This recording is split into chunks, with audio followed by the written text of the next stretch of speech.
Est-ce que vous pensez qu'il y a un jour, je dis bien un jour, hein, pas une semaine, un jour que Dieu fait, où on ne se fait pas menacer de mort, soit par des traîtres, des lâches, des soumis, les gens de gauche, ou des gens qui ne sont pas français, qui sont sur le territoire français et qui n'ont absolument rien à faire sur le territoire français. Tous les jours que Dieu fait, on se fait menacer, insulter. Pourquoi? Simplement parce que on souhaite que la France reste la France et que tous ceux qui n'ont pas leur place en France, parce qu'ils tiennent des discours problématiques, ils ne souhaitent pas s'intégrer, etc., repartent. Ce qui est du bon sens.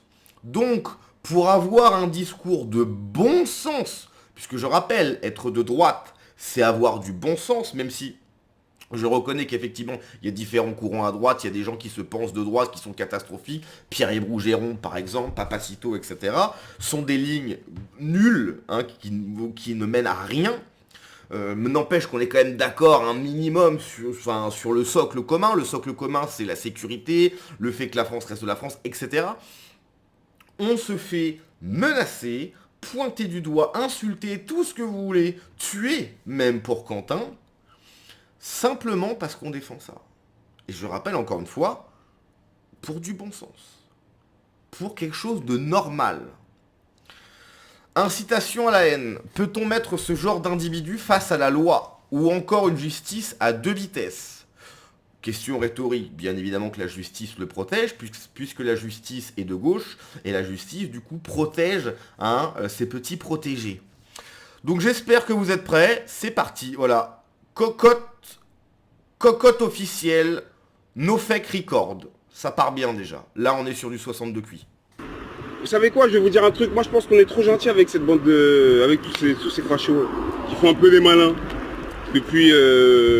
Facho, je rappelle, qu'est-ce qu'un facho sur le E?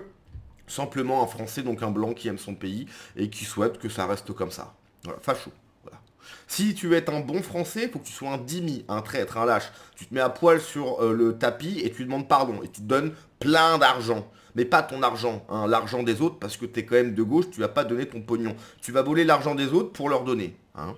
Depuis quelques mois, qui prennent de plus en plus la confiance. Je pense qu'on est trop gentil avec eux. Je pense ça serait bien qu'on leur montre un peu, juste leur montrer à la base ce qu'on peut leur faire si on veut. C'est-à-dire, qu'est-ce que tu veux nous faire? En se rassemblant comme ça, tous dans une gare, à Paris, à Marseille, à Lyon, tous ceux tous les vrais qui sont contre ces fachos et qui subissent ces gens-là au quotidien. Je pense... Subissent ces gens-là au quotidien. Mais vous subissez quoi? Exactement. Des ratonnades, des guet-apens. Qu'est-ce que vous subissez exactement? Rien du tout. Que dalle. Et vous jouez la carte de la victimisation. Ce qui est dingue, hein, ils subissent que dalle, zéro. Il n'y a pas de poursuite judiciaire, il n'y a pas de truc physique, il n'y a rien. Ils subissent que dalle. Et ils arrivent quand même à se victimiser. Il provoque, il est en train de dire oui, il faut se rassembler, en gros, il faut faire une démonstration de force. Il souhaite faire une démonstration de force, provocation donc, et il arrive quand même à se victimiser. C'est hallucinant. Je pense que ça serait bien juste de leur faire une démonstration comme les militaires. Genre on se rassemble tous, par exemple tous les mecs de Paname se rassemblent à la gare de Lyon, tous les mecs voilà, juste pour qu'ils voient et on se filme. Pour leur montrer vraiment si on est déter, ce qu'on peut leur faire. Et qu'ils voient notre nombre. Leur montrer qu'à tout moment on peut prendre le train et atterrir dans leur ville et ils vont se cacher en fait, tout simplement. Qu'est-ce que vous en pensez? Moi je pense que ça leur ferait du bien un truc comme ça, non? Voilà. Les protégés de la gauche, c'est ces gens-là. Ces gens qui veulent venir dans des villes, à beaucoup, bien évidemment, hein, on reconnaît là l'esprit très chevaleresque de la Nouvelle-France, à beaucoup, hein, à 500 contre 10, par exemple, pour être sûr de gagner. Et voilà, pour nous montrer je ne sais pas quoi. Hein. Ce qui est problématique, c'est qu'il va pas au bout de sa pensée, même si on la connaît.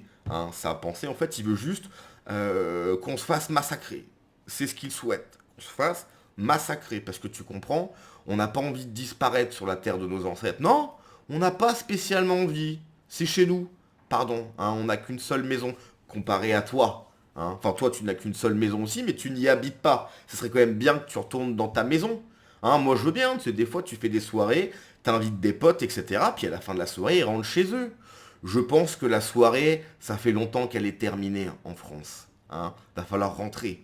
Elle est finie la soirée. Voilà, il va falloir rentrer parce qu'en fait, nous, on a envie de se coucher. On en a marre. Hein. On en a marre de... Voilà, on veut aller se coucher, on veut être tranquillement. En fait, on veut se réveiller demain chez nous et être tranquille, tout seul, sans problème. Donc, effectivement, hein, ce genre de propos, effectivement, bon bah ça passe tout seul, aucun problème. C'est pas un appel au mur, c'est pas un appel à la haine, c'est pas rien du tout. C'est le vivre ensemble, il faut vivre avec des personnes qui nous souhaitent ça.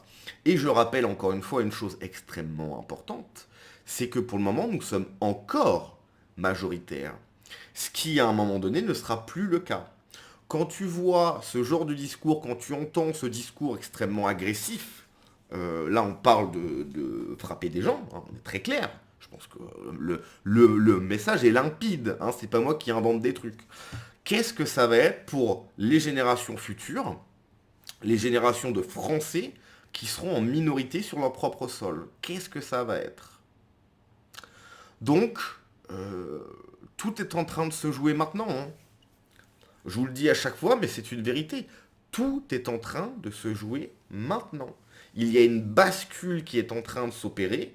Et si cette bascule arrive à un point critique, ça va devenir extrêmement compliqué. Vraiment, vraiment, vraiment compliqué. Il faut, pour que la paix, puisque nous on souhaite la paix encore une fois, pour que la paix perdure en France, il faut que des millions de Français de papier comme cette personne rentrent chez eux.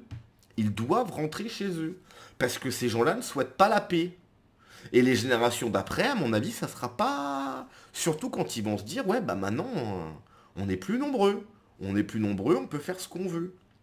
Et comme on va faire ce qu'on veut, ça va pas très bien se passer pour les Français. Hein, les anciens Français, ils seront appelés peut-être, je sais pas, tu vois. Ou les Français d'avant, etc. Avec une volonté peut-être, je sais pas, de faire en sorte que, voilà, on soit rayé de l'histoire. Hein.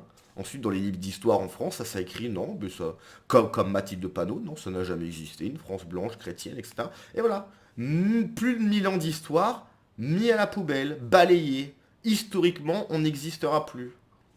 Merci la gauche, hein, vraiment, merci d'être là. Heureusement que grâce à vous, hein, on a 5 semaines de congés payés par an.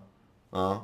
5 semaines de congés payés par an, la disparition de notre peuple. C'est... Ouais, merci, merci. Vous pouvez les garder, hein, les 5 semaines. Ah, vous pouvez les garder. Bah justement, j'ai fait une vidéo sur ça, là.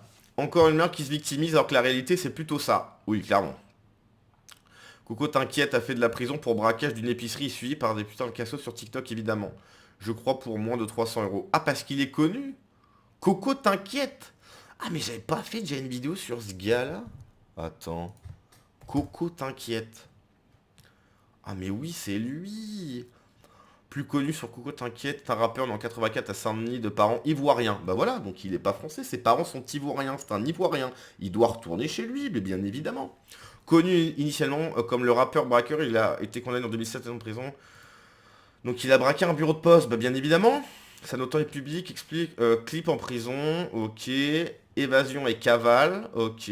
Reconversion médiatique, récidive, bah c'est super, voilà. Et maintenant il souhaite frapper des gens, mais c'est super.